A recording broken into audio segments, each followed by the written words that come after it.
The pretense of this conversation was what I didn't learn in art school about business. Pretty much everything. Art school didn't teach me the things that I was doing were unique, and it didn't teach me that the things that I was producing were a luxury item. And had I known that there was a luxury item, I would have changed the way I spun things.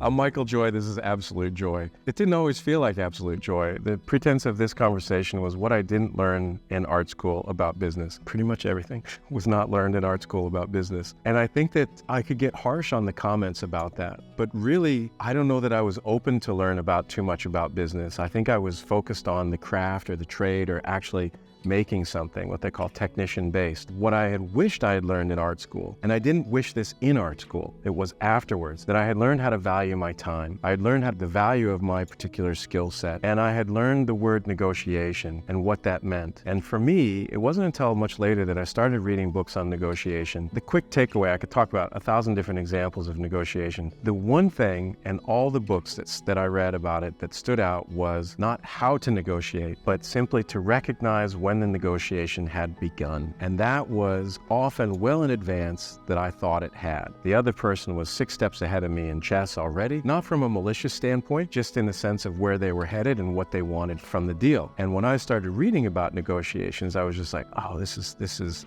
mind-opening. And then I thought, well, how am I possibly going to remember all this? All these case examples of, they say, oh, your distributor calls you and said they had a warehouse fire and there's going to be delays in the shipment.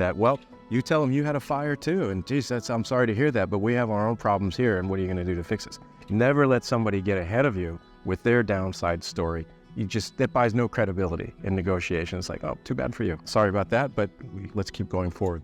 And so I thought, how am I going to remember these things? And what it was is that over time, gradually, these negotiation sort of tactics, is the aggressive way of saying it, began to sink in, and I would have a conversation and I would hear somebody say, not we had a fire, but some sort of BS excuse. And I'm like, oh, ding, ding, ding, ding, ding. That was page 76 on this. He's telling me why he can't do something. I'm going to tell him why I can't do something also. Oh, he's saying that that's not valued. Oh, I'm going to say why it's not valued. Or the opposite, fight fire with fire, smoke with smoke. And these were not aggressive negotiations. That's a whole nother type of thing. These were just gentle recognitions of someone trying to position themselves. And that I realized that I was being positioned. And as a young kid, my position was I wanted every job, whether it was going to make a lot of money or not a lot of money. And then once I got the job, I always wished that I had charged more money because I underbid consistently on everything. At that time, I was only looking for, can I pay my rent this month? Will I have enough for food? I wasn't looking at business development. I was looking at just, can I survive this next month? And oh man, that job is $800, $500 in rent. I got $300, I'm set.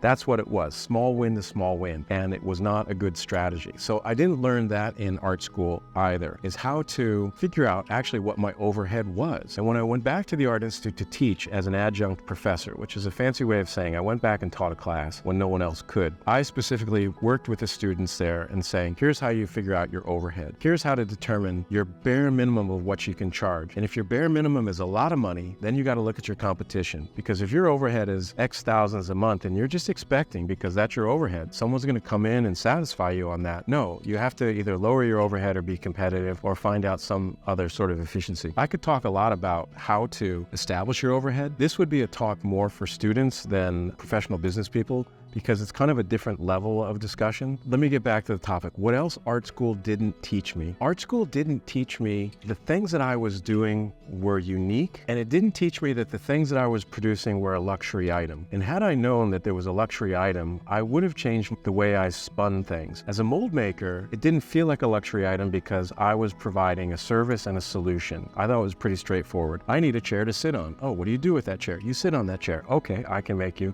something to sit on. But if it was a painting, it's a little more esoteric in its the importance of it. Do you need the painting? No. Do you want the painting? Sorry. I was always leveraging an hourly in the mold world, and I never charged for what the solution was bringing. And had I been charging what the solution was bringing, I realized I would have done 4 times as good and the customer wouldn't have been mad, because if they have a $10,000 problem and I solve it for $5,000, but hourly I only needed $500, I could have charged $5,000 and they're happy. I'm getting closer and closer to the camera, and they're happy because I still saved them $5,000 on the solution that they needed. So look at the solution that you're providing for that person if you're in the trades. This is why plumbers and electricians can come in and get a lot of money based on, oh, the toilet is backed up, I'm in an emergency. I think the integrity becomes another discussion where a tradesperson exploits that. I never exploited that. It just wouldn't have felt right for me. And other people exploit that vulnerability for the win, and I frankly think it's pretty shitty. But it's done all the time. I have vendors come to my house, to the building. It's like I have an x-ray machine. I'm like, seriously, do you think I own a building like this because you're the first person I've talked to? And I'm just having these things go through my mind. I'm like, you did not correctly evaluate. You misread the customer. This was something else they didn't teach in art school, is how to develop a relationship with a customer into a client. A customer is a one-off job,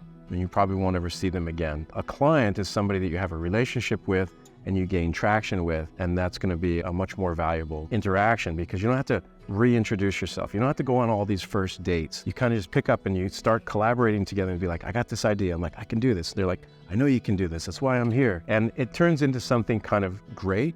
And they already know your price point. I watched this Andy Warhol biography on Netflix, and there was this one piece out of whatever 6 episodes, and somebody was asking Andy how he established his price and how he got famous. And it was kind of I'll just say it was crappy, but here's what he said. He said, be around a bunch of rich people, one person you do a portrait for, and you set your price then. He said, I set it at $50,000 or $60,000, and he said, that's the price that stuck from there on, because they talked at their point. It's like, oh, you go get that for $50,000. So he had a lot of cojones to do that. But a similar thing happens in small businesses where if somebody says, I want you to give me a good price. So I say, okay, I'll give you a good price. Don't be a problem of a customer, and I can give you a good price. Then what happens is they go tell their friends, but they're proud that they got a good price. And now your good price becomes everybody's price. Someone calls you and they're looking for, to do a job. And then you got to say, yeah, that was a one-time deal. Well, that's what you gotta say. You say, no, that was a very special consideration. I'm sorry they didn't explain it to you correctly. The normal pricing is this, this, and this. And you better correct it from the beginning, or else you're gonna be working at a discount for the rest of your life. That timeline for me was I was discounted for a lot longer than I should have been.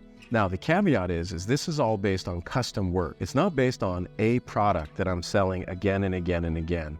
If I was making plates and I was selling lots of plates, it's like, oh, wholesaling, volume discount, and things like this. No, what I was doing was one plate for one specific person of one specific size. It's a one-off. It's a different type of activity. Custom versus manufacturing. The thing is I didn't start making money until I started manufacturing. And the reason is when I was doing custom, it involved me 100%, and I was dawn to dusk. I loved it, but I was really tired and I could only go to a certain capacity. But once I started making products, then I could bring other people in and train them, not to my level, but to the level of just enough to help me get those products out the door. Then it became repetitive and I saw more scalability of that. Art school left all that for my own discovery, and so I am not a big supporter of going to art school if you want to have a business.